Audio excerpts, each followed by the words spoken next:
Virgo, there is a sentence forming in someone's mind. In the private space where words are tried out before they are spoken, where the thing that needs to be said gets tested against the reality of the person it needs to be said to and found every time it is tested to be true, to be the most accurate available language for something that has resisted accurate language for longer than it should have. And the sentence is this: no matter who I meet, I still compare them to you.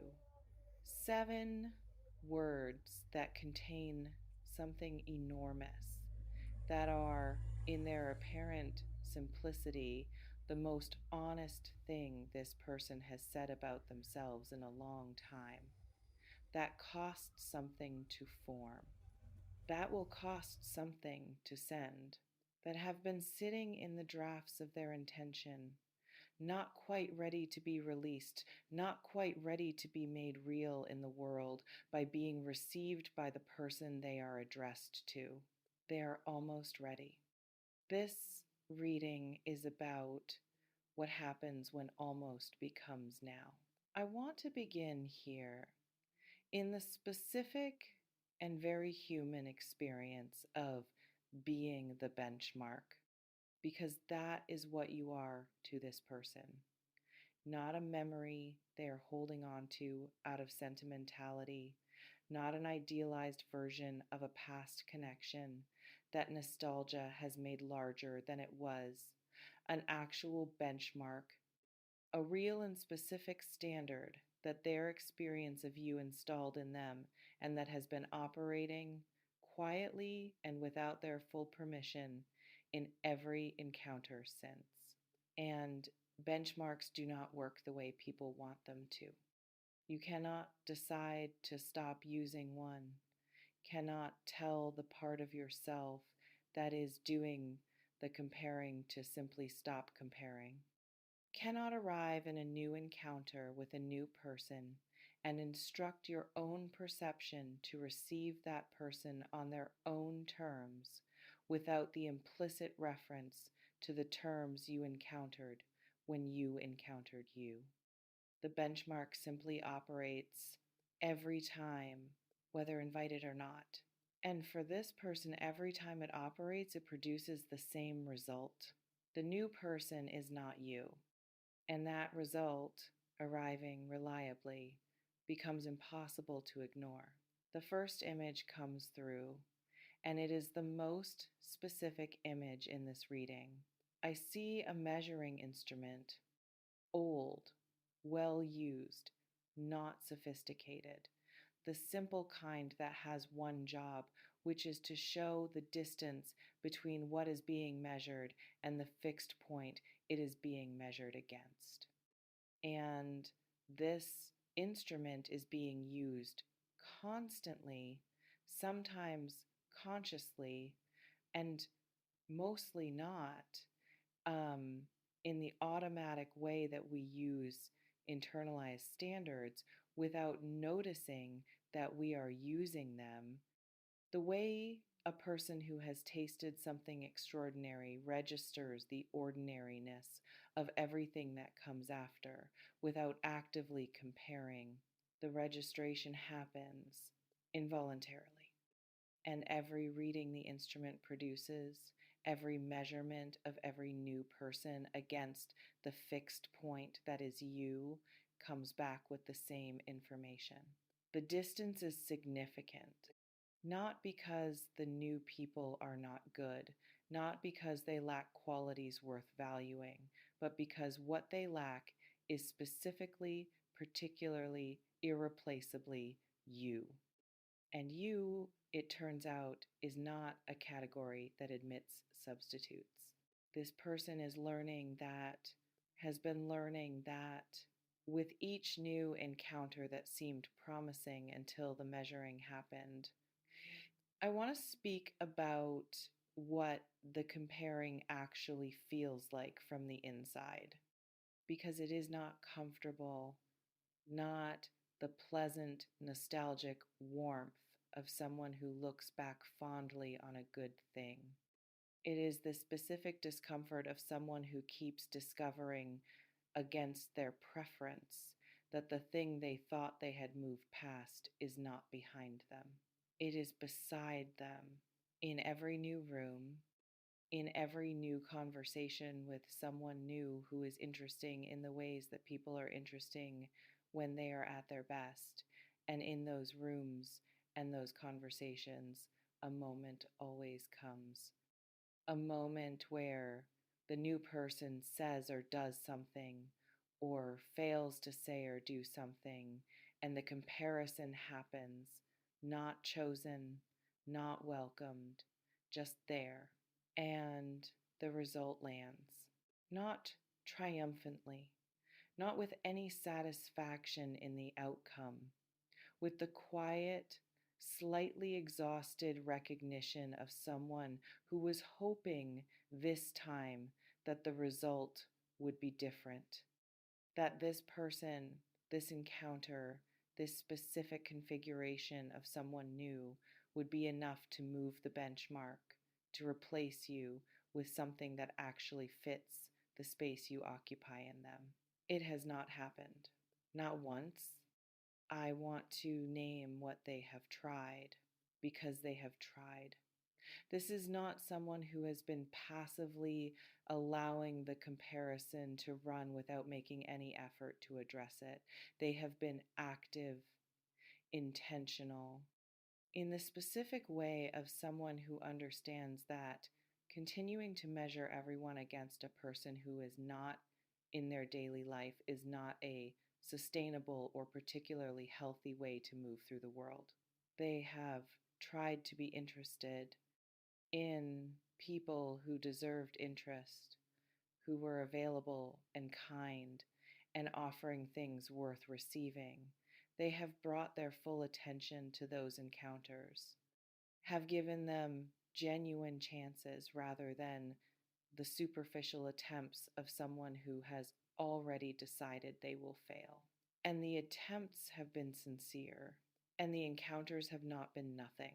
And yet, at the end of each attempt, after the fair chance has been given, after the attention has been brought and the openness has been offered and the honest effort has been made to find in this new person the thing that would quiet the comparison, the measuring happens, and you are still the standard, still the fixed point, still the thing everything else is measured against and found to be something other than.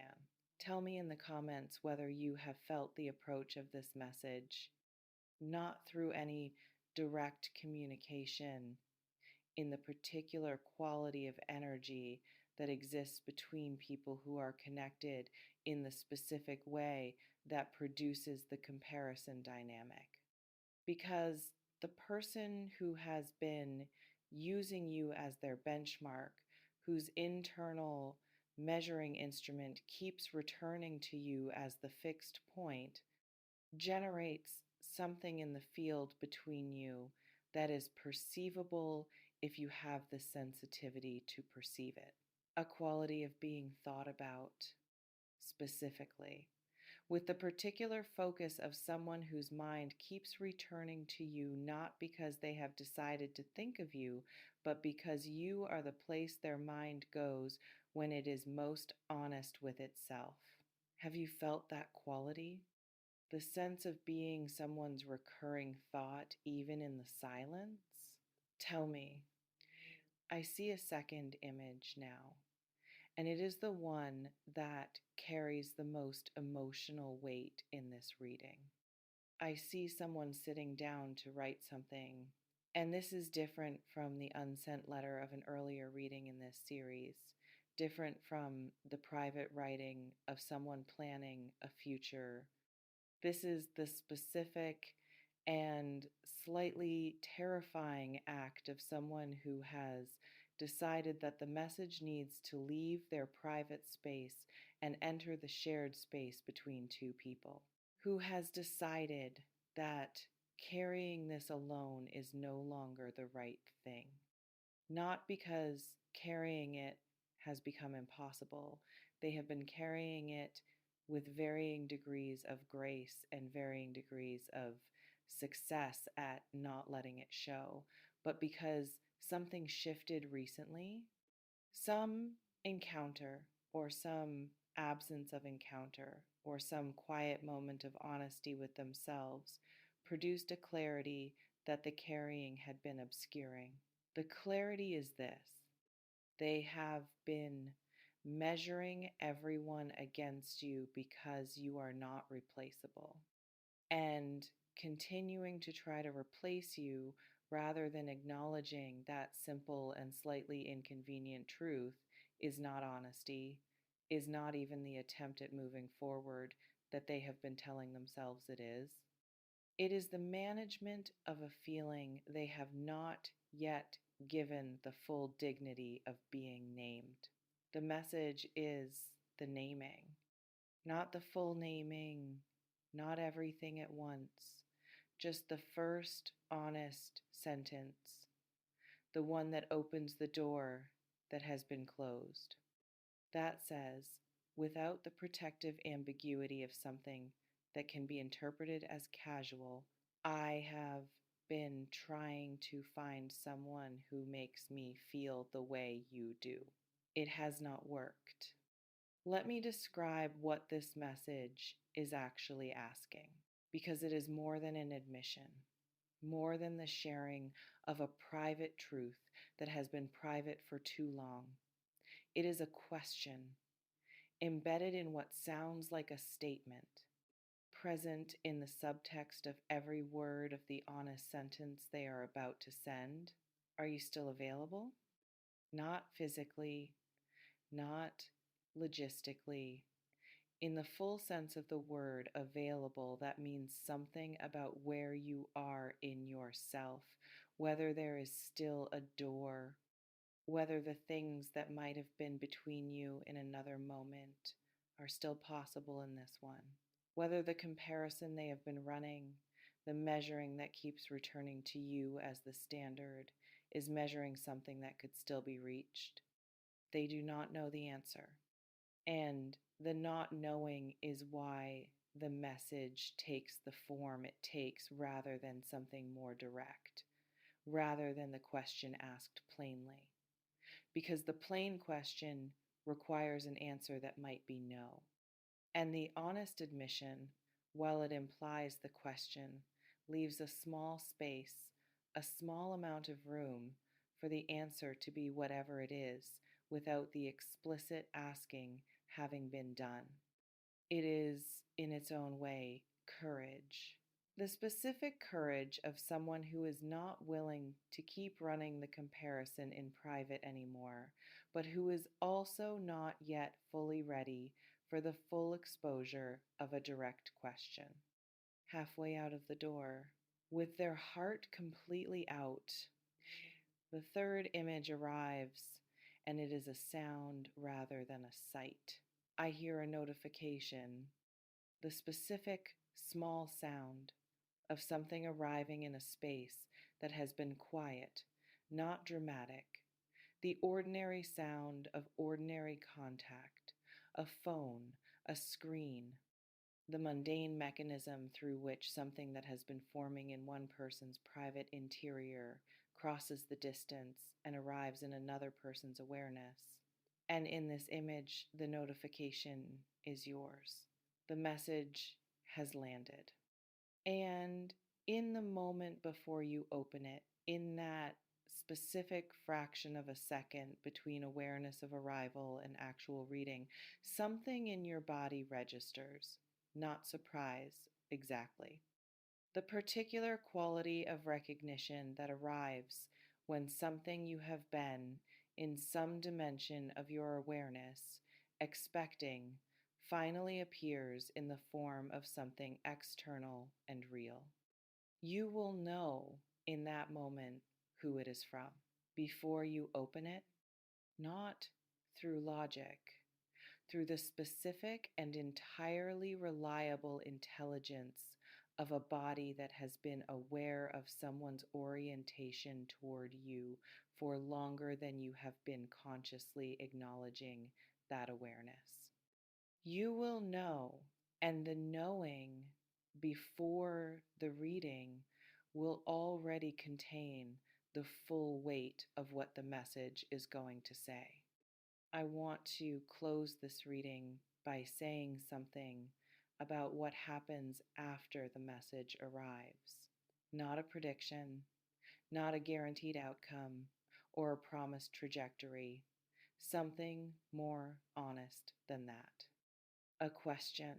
The message, when it arrives, is going to ask something of you, not through any words it contains, through the simple fact of its existence, through the specific and significant act of someone having decided that the comparison was important enough to name, that you were worth the vulnerability of the naming, that the small and honest sentence was the right thing, even knowing that it would land in your hands and become yours to respond to in whatever way you choose.